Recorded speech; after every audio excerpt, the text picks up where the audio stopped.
नमस्कार दोस्तों, कैसे हैं आप सभी लोग। आपका हमारे यूट्यूब चैनल पे स्वागत है। और दोस्तों, आज की जो हमारी क्लास रहने वाली है मध्य प्रदेश लाइनमैन एग्जाम के लिए स्पेशल जो है भारतीय संविधान के 50 क्वेश्चन जो है आज की क्लास में हम लोग कवर करने वाले हैं। मेरे दोस्त, मात्र 20 से 25 मिनट की क्लास रहेगी। सारे क्वेश्चन बहुत स्पीड से कवर करेंगे। एग्जाम की दृष्टि से मध्य प्रदेश विद्युत विभाग भर्ती की एग्जाम की दृष्टि से सारे क्वेश्चन जो है महत्वपूर्ण रहने वाले हैं। तो सभी लोग जो है एक बार वीडियो को जल्दी से लाइक कर दीजिएगा। और जो स्टूडेंट हमारे साथ नए जुड़े हैं मेरे दोस्त, वो जो है चैनल को सब्सक्राइब कर लीजिएगा। ठीक है, तो चलिए मेरे दोस्त, क्लास स्टार्ट करते हैं ज़्यादा टाइम वेस्ट ना करते हुए। चलिए देखिए, आज की जो क्लास है इसमें भारतीय राज्य व्यवस्था और एवं संविधान से रिलेटेड जो है हमने आज मेरे दोस्त 50 क्वेश्चन हमने कवर किया है। ठीक है, संविधान से रिलेटेड मोस्ट इंपॉर्टेंट क्वेश्चन जो है 50 क्वेश्चन हमने आज की क्लास में कवर किया है। सारे क्वेश्चन जो है एमपी विद्युत विभाग भर्ती से रिलेटेड जो है बहुत इंपॉर्टेंट रहने वाले हैं। ठीक है, तो चलिए मेरे दोस्त क्लास को स्टार्ट करेंगे। और एक चीज़ मैं आपको बता दूँ, अगर आप लोग नए हैं हमारे साथ तो देखिए पीबीएस आईटीआई करके मेरे दोस्त हमारा एप्लीकेशन जो है लॉन्च हो चुका है। ठीक है, पीबीएस आईटीआई करके हमारा एप्लीकेशन लॉन्च हो चुका है। प्ले स्टोर से जो है आप लोग डाउनलोड कर सकते हैं। ठीक है, प्ले स्टोर से आप लोग डाउनलोड कर सकते हैं। और मेरे दोस्त, यहाँ पे जो है आपको 40 मॉक टेस्ट आपको उपलब्ध मिलने वाले हैं मात्र 99 रुपये के शुल्क में। ठीक है, 40 मॉक टेस्ट आपको मिलने वाले हैं। 14 टेस्ट मेरे दोस्त अपलोड हो चुके हैं। ठीक है, 14 टेस्ट अपलोड हो चुके हैं। रोज़ जो है एक या दो टेस्ट जो है हम अपलोड कर रहे हैं। इसमें मेरे दोस्त मात्र 99 रुपये में आपको 40 मॉक टेस्ट जो है प्रोवाइड कराए जाएंगे। ठीक है, तो जल्दी से जो है आप लोग अगर एप्लीकेशन डाउनलोड नहीं किए हैं तो एप्लीकेशन डाउनलोड कर लीजिएगा। अगर आप लोग मॉक टेस्ट नहीं लगाते हैं तो मेरे दोस्त, तो इलेक्ट्रीशियन थ्योरी की कंप्लीट पीडीएफ जो है इलेक्ट्रीशियन थ्योरी की यूनिट 40 तक के, ठीक है, यूनिट 1 से लेकर के यूनिट 40 तक के जो है कंप्लीट पीडीएफ जो है आपको मिल जाएगी। ठीक है, संडे के दिन, कल के दिन जो है मैं इसे अपलोड कर दूंगा। तो आप लोग जो है अगर अभी तक एप्लीकेशन को डाउनलोड नहीं किए हैं तो एप्लीकेशन डाउनलोड कर लीजिएगा। पीबीएस आईटीआई करके हमारा एप्लीकेशन है। ठीक है, तो चलिए मेरे दोस्त, वीडियो में स्टार्ट करते हैं। पहला क्वेश्चन देख लीजिएगा। निम्नलिखित में से कौन जो है भारतीय संविधान की प्रारूप समिति के सदस्य नहीं थे, बोला है। ठीक है, पहला क्वेश्चन है आपका, निम्नलिखित में से कौन जो है भारतीय संविधान प्रारूप समिति के सदस्य नहीं थे। तो इसका जो है मेरे दोस्त राजेंद्र प्रसाद जो है करेक्ट आंसर आ जाएगा, सी वाला। अगला सवाल देख लीजिएगा, संवैधानिक राजतंत्र का अर्थ क्या होता है, पूछा है। ठीक है, तो संवैधानिक राजतंत्र का अर्थ क्या हो जाएगा, एक बार जल्दी से कमेंट करके बता दीजिएगा। जो सेकंड नंबर का सवाल है, इसमें जो है मेरे दोस्त राजा जो है, राजा संविधान द्वारा प्रदत्त शक्ति का प्रयोग करके जो है कार्य कर सकता है। इसका करेक्ट आंसर सी वाला हो जाएगा। अगला सवाल है, प्रथम केंद्रीय विधानसभा का गठन कब किया गया था। तो देखिए, प्रथम केंद्रीय विधानसभा का गठन जो है मेरे दोस्त, याद रखिएगा, 1920 में किया गया था, याद रखेंगे। अगला सवाल देख लेते हैं। क्वेश्चन नंबर 4 है आपका, भारत का संविधान भारत का वर्णन किस प्रकार से करता है, पूछा है। तो देखिए, भारत का संविधान जो है, भारत का वर्णन जो है राज्यों का संघ के रूप में इसका वर्णन करता है। डी वाला करेक्ट आंसर हो जाएगा। अगला सवाल देख लेते हैं। क्वेश्चन नंबर 5 है, कानून के शासन की अवधारणा निम्नलिखित की संवैधानिक प्रणाली की एक विशेषता है, बोला है। ठीक है, एक विशेष विशेषता है, पूछा है। तो देखिए, ये जो है मेरे दोस्त क्वेश्चन नंबर 5 जो है, याद रखिएगा, इसमें जो है ए वाला करेक्ट आंसर हो जाएगा, ब्रिटेन। ठीक है, लोकप्रिय वीटो द्वारा संविधान में संशोधन की विधि पाई जाती है, पूछा है। ठीक है, लोकप्रिय वीटो जो है कहाँ से लिया गया था, क्वेश्चन नंबर 6 जो है जी, याद रखें। ठीक है, क्वेश्चन नंबर 6 ये जो है स्विट्जरलैंड से लिया गया था वीटो शब्द। ठीक है, अगला सवाल है आपका, क्वेश्चन नंबर 7, निम्नलिखित में से कौन सा सरकार की संसदीय प्रणाली का अपरिहार्य गुण है, पूछा है। ठीक है, निम्नलिखित में से कौन सा जो है सरकार की संसदीय प्रणाली का अपरिहार्य गुण है। तो क्वेश्चन नंबर जो 7 है जी, याद रखें, इसका बी वाला करेक्ट आंसर हो जाएगा, कार्यपालिका और विधायिका का संलयन। ठीक है, कार्यपालिका और विधायिका का संलयन इसका करेक्ट आंसर हो जाएगा। क्वेश्चन नंबर 8 देख लीजिएगा, जमीनी स्तर का लोकतंत्र संबंधित है, पूछा है। ठीक है, तो जमीनी स्तर का लोकतंत्र जो है किससे संबंधित होगा, तो उपरोक्त सभी करेक्ट आंसर हो जाएगा। जमीनी स्तर का लोकतंत्र बोला है, शक्तियों का हस्तांतरण, शक्तियों का विकेंद्रीकरण, पंचायती राज व्यवस्था, ये उपरोक्त सभी इसका करेक्ट आंसर हो जाएगा।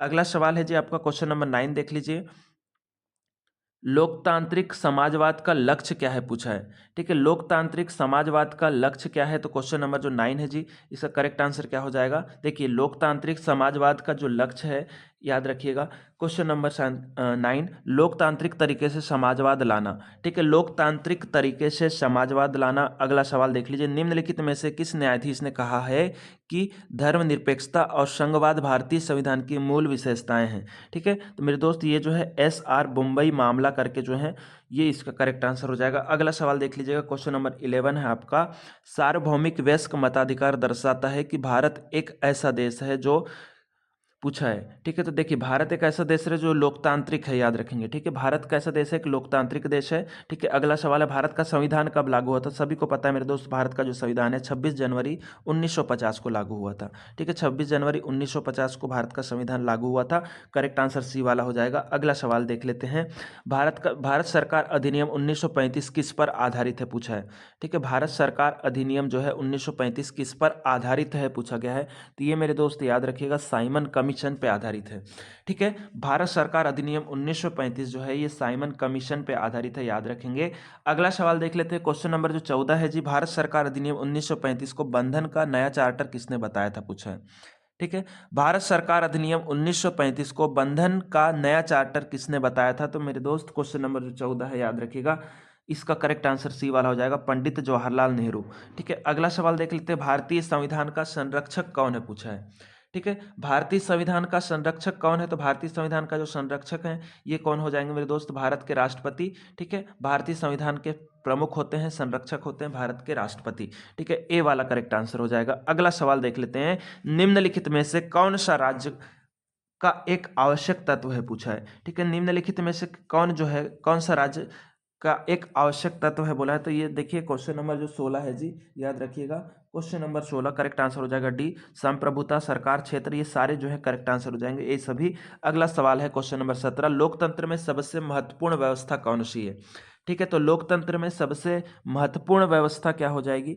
ठीक है, लोकतंत्र में सबसे महत्वपूर्ण व्यवस्था जो होती है राजनीतिक होती है। ठीक है, अगला सवाल है आपका क्वेश्चन नंबर 18। भारतीय लोकतंत्र के आदर्श हमें संविधान में कहाँ मिलते हैं? तो देखिए भारतीय लोकतंत्र के आदर्श जो है जी हमें संविधान में प्रस्तावना में मिलेंगे। बहुत इंपॉर्टेंट सवाल है ये। ठीक है, मोस्ट इंपॉर्टेंट सवाल है।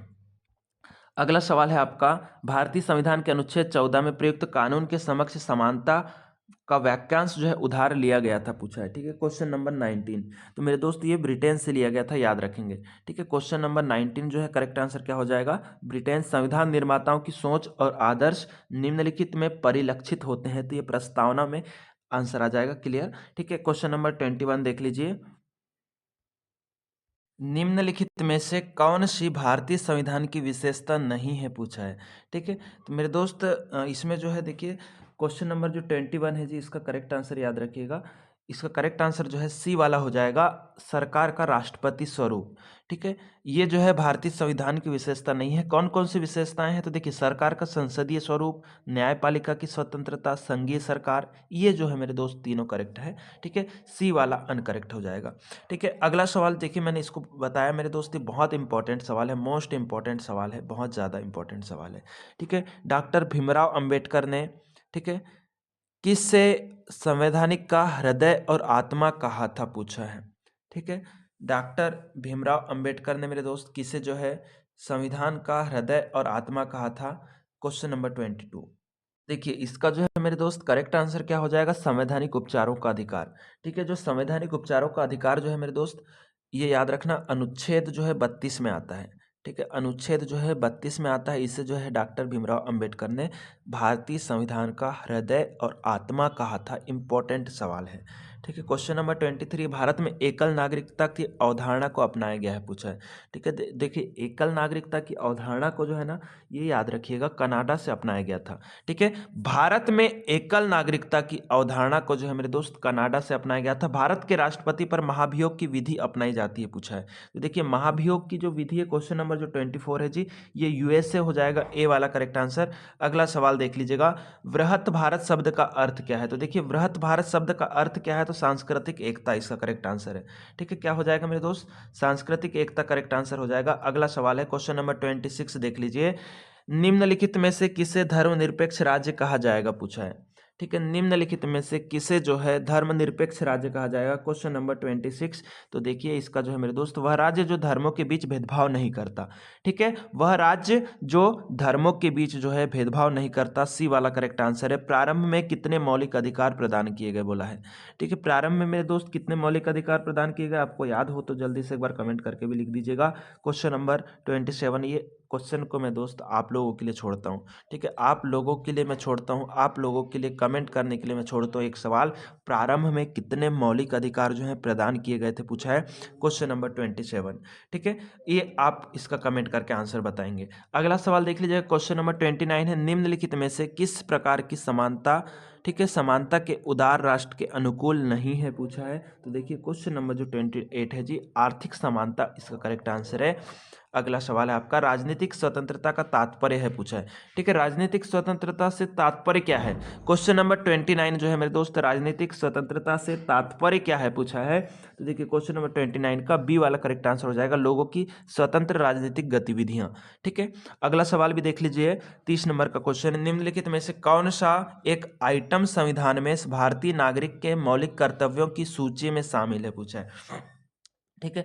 मौलिक कर्तव्यों की सूची में कौन सा शामिल है, तो क्वेश्चन नंबर 30 मेरे दोस्त बी वाला हो जाएगा, वैज्ञानिक स्वभाव, मानवतावाद और जांच और सुधार की भावना विकसित करना, ठीक है। अगला सवाल देख लीजिएगा, एक सेकेंड, चलिए अगला सवाल है आपका, संविधान में मौलिक कर्तव्यों को कब शामिल किया गया, पूछा है, ठीक है। संविधान में मेरे दोस्त मौलिक कर्तव्यों को कब शामिल किया गया था, क्वेश्चन नंबर 31। तो देखिए इसका जो है मेरे दोस्त बी वाला हो जाएगा 1976 में, ठीक है। 42वें संविधान संशोधन के अंतर्गत संविधान में मौलिक कर्तव्यों को शामिल किया गया था 1976 में। अगले सवाल पे आ जाते हैं, भारतीय संविधान में मौलिक कर्तव्य किस संविधान से लिए गए, बोला है, ठीक है। कहाँ से, किस देश से लिए गए, किसके संविधान से लिए गए, क्वेश्चन नंबर 32 जो है जी, ये याद रखिएगा, यूएसए से लिए गए हैं। भारतीय संविधान में मौलिक अधिकार जो हैं यूएसए से लिए गए हैं, और मौलिक कर्तव्य जो है मेरे दोस्त, ठीक है, मौलिक कर्तव्य जो है, मौलिक कर्तव्य ये आपका रूस से लिए गए, ठीक है। दोनों में कंफ्यूजन होता है, देख लीजिएगा। मौलिक अधिकार आपका यूएसए से लिया गया है, और मौलिक कर्तव्य जो है मेरे दोस्त ये रूस से लिया गया है, याद रख लेंगे। अगले सवाल पे आते हैं, निम्नलिखित में से कौन सा एक राजनीतिक अधिकार है, पूछा है, ठीक है। निम्नलिखित में से कौन सा जो है एक राजनीतिक अधिकार है, क्वेश्चन नंबर 33। ये जो है मेरे दोस्त राजनीतिक अधिकार कौन सा हो जाएगा, वोट देने का अधिकार, ठीक है। अगला सवाल देख लेते हैं, क्वेश्चन नंबर 34 है आपका, भारतीय संविधान में नागरिकता के प्रावधान इसमें लागू हो गए, ठीक है। भारतीय संविधान में नागरिकता के जो प्रावधान है मेरे दोस्त, याद रखिएगा 1950 में ही लागू हो गए थे, ठीक है। अगला सवाल है जी आपका, सामाजिक न्याय से क्या तात्पर्य है, पूछा है, ठीक है। तो देखिए सामाजिक न्याय से क्या तात्पर्य हो जाएगा मेरे दोस्त, तो देखिए सामाजिक न्याय से क्या तात्पर्य है, क्वेश्चन नंबर जो 35 है जी, ये याद रखिएगा, जाति, पंथ, रंग, लिंग आधार पर सभी प्रकार के भेदभाव को समाप्त किया जाना चाहिए, ठीक है। वोट देने का अधिकार किस वर्ग से संबंधित है, तो देखिए क्वेश्चन नंबर जो 36 है जी, वोट देने का जो अधिकार है मेरे दोस्त, क्वेश्चन नंबर 36 राजनीतिक अधिकार हो जाएगा, ठीक है। वोट देने का अधिकार किस वर्ग से संबंधित है, तो ये जी राजनीतिक अधिकार से संबंधित है, याद रख लेंगे। अगला सवाल है, एक यार बार बार ये हो रहा था, चलिए वोट देने का, अच्छा क्वेश्चन नंबर 37 है आपका,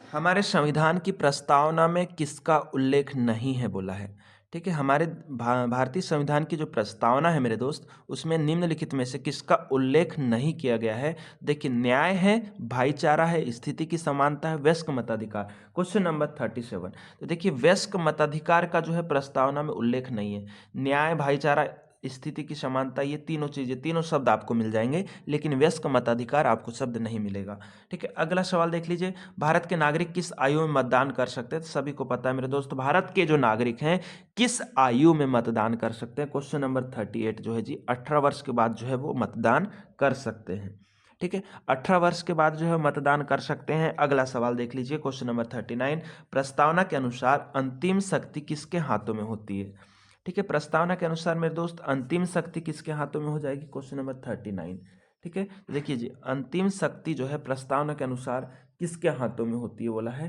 क्वेश्चन नंबर 39, तो ये लोगों के हाथ में होगी जी अंतिम शक्ति, ठीक है। जो लोग चाहेंगे, अंतिम शक्ति की बात की है, जो लोग चाहेंगे मेरे दोस्त वही होगा, डी वाला करेक्ट आंसर हो जाएगा, ठीक है।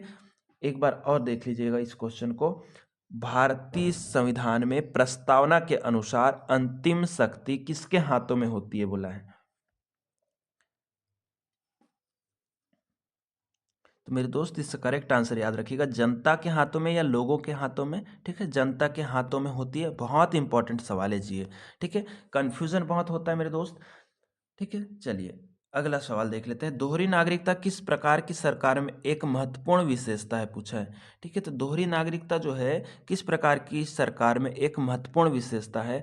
तो देखिए मेरे दोस्त, जो सरकारें होती है, ये याद रखिएगा, संघीय सरकार जो है उसमें जो है एक महत्वपूर्ण विशेषता होती है। और दोहरी नागरिकता की एक विशेषता क्या है, देखिए संघीय सरकार से रिलेटेड, ये इसका भी करेक्ट आंसर हो जाएगा। 41, 40 और 41। ठीक है, दोनों का क्या हो जाएगा, बी वाला क्लियर आंसर हो जाएगा। अगला सवाल देख लेते हैं जी। कौन सा मामला मौलिक अधिकारों से संबंधित है, पूछा है। ठीक है, कौन सा मामला जो है मेरे दोस्त मौलिक अधिकारों से संबंधित है। देखिए ये जो है ना जी, मौलिक अधिकारों से गोलकनाथ बनाम पंजाब राज्य। ठीक है, गोलकनाथ बनाम पंजाब राज्य जो है मौलिक अधिकारों से संबंधित है, ए वाला करेक्ट आंसर हो जाएगा। अगला सवाल देख लेते हैं। क्वेश्चन नंबर 43 है आपका। भारतीय संविधान के अनुसार संपत्ति का अधिकार है, पूछा है। देखिए संपत्ति का जो अधिकार है ना मेरे दोस्त, क्वेश्चन नंबर जो 43 है, ठीक है, संपत्ति का जो अधिकार है कानूनी अधिकार है। ठीक है, संपत्ति का अधिकार मेरे दोस्त कानूनी अधिकार है, याद रख लेंगे, सी वाला करेक्ट आंसर है। अगले सवाल पे आ जाते हैं जी। लोकतंत्र की सफलता इस पर निर्भर करती है, पूछा है। ठीक है, तो लोकतंत्र की सफलता जो है किस पे निर्भर करेगी। तो देखिए लोकतंत्र की जो सफलता है ना मेरे बड़े भाई, याद रखिएगा, व्यक्तिगत स्वतंत्रता का अधिकार है वो। ठीक है, व्यक्तिगत स्वतंत्रता का अधिकार है वो, याद रखेंगे। अगले सवाल पे आ जाते हैं जी। भारतीय संविधान में राज्यों के नीति निर्देशक सिद्धांत किस संविधान से लिए गए हैं, बोला है। ठीक है, बहुत इंपॉर्टेंट है, नीति निर्देशक तत्व जो हैं ये याद रख लीजिएगा, आयरलैंड से लिए गए हैं जी। ठीक है, आयरलैंड से लिए गए हैं, आयरलैंड से लिए गए हैं, याद रख लेंगे। क्वेश्चन नंबर 45 का करेक्ट आंसर क्या हो जाएगा, बी वाला आयरलैंड। ठीक है, अगला सवाल है आपका। भारतीय संविधान में कितने मौलिक कर्तव्य हैं। ठीक है, भारतीय संविधान में मेरे दोस्त कितने मौलिक कर्तव्य हैं, पूछा है। क्वेश्चन नंबर 46 जो है जी, याद रखिएगा, मौलिक कर्तव्य कितने हैं, पूछा है। ठीक है, देखिए भारतीय संविधान में कितने मौलिक कर्तव्य हैं, तो मेरे दोस्त याद रखिएगा, इसमें थोड़ा सा कन्फ्यूजन है। यहाँ से ये 11 मौलिक कर्तव्य हैं, एक के बदले जो है 11 आ जाएगा। ठीक है, ए वाला करेक्ट आंसर है, वो थोड़ा सा बाय मिस्टेक नोट नहीं कर पाया हूँगा मैं। 11 मौलिक कर्तव्य हैं, याद रख लीजिएगा। ठीक है, अगला सवाल है आपका। राज्य के नीति निर्देशक सिद्धांतों को अपनाया गया है, पूछा है।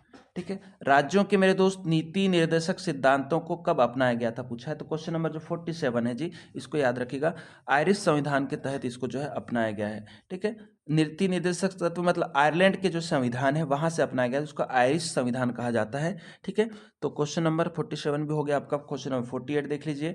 भारतीय नागरिकों के मौलिक कर्तव्यों को संविधान में कब शामिल किया गया। इंपॉर्टेंट सवाल है क्वेश्चन नंबर 48।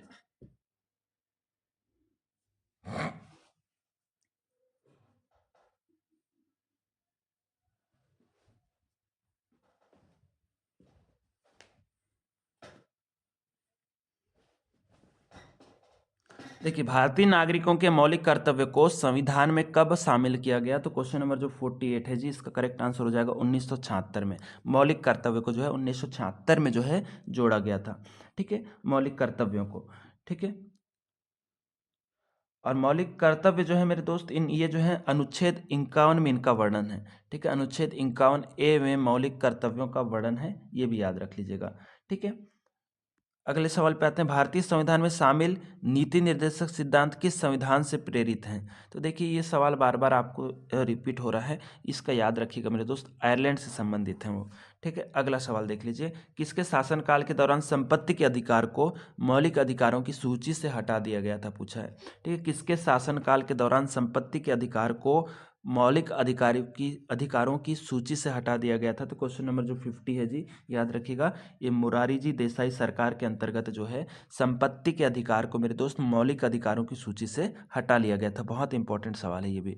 ठीक है, तो चलिए मेरे दोस्त, आज की जो हमारी क्लास थी उसमें 50 क्वेश्चन हमारे कंप्लीट हो चुके हैं। वीडियो अगर आपको पसंद आई होगी मेरे दोस्त, तो एक बार जो है वीडियो को सभी लोग लाइक कर दीजिएगा। ठीक है, और अभी तक अगर आप लोगों ने मेरे दोस्त हमारा जो पीबीएस एप्लीकेशन है, पीबीएस आईटीआई करके जो एप्लीकेशन है, ठीक है, पीबीएस आईटीआई करके जो एप्लीकेशन है, वो अगर अभी तक आप लोगों ने डाउनलोड नहीं किया है मेरे दोस्त, तो प्ले स्टोर से जाकर के आप लोग डाउनलोड कर लीजिएगा। ठीक है, प्ले स्टोर से वहाँ पे मेरे दोस्त कल का दिन याद रखें, कल संडे का दिन, संडे को सारी पीडीएफ आपको वहाँ पे मिल जाएगी मेरे दोस्त। ठीक है, संडे के दिन सारी पीडीएफ आपको मिल जाएगी, और 40 मॉक टेस्ट आपको प्रोवाइड कराएंगे हम लोग, 40 मॉक टेस्ट स्पेशल लाइनमैन और प्लांट असिस्टेंट के लिए।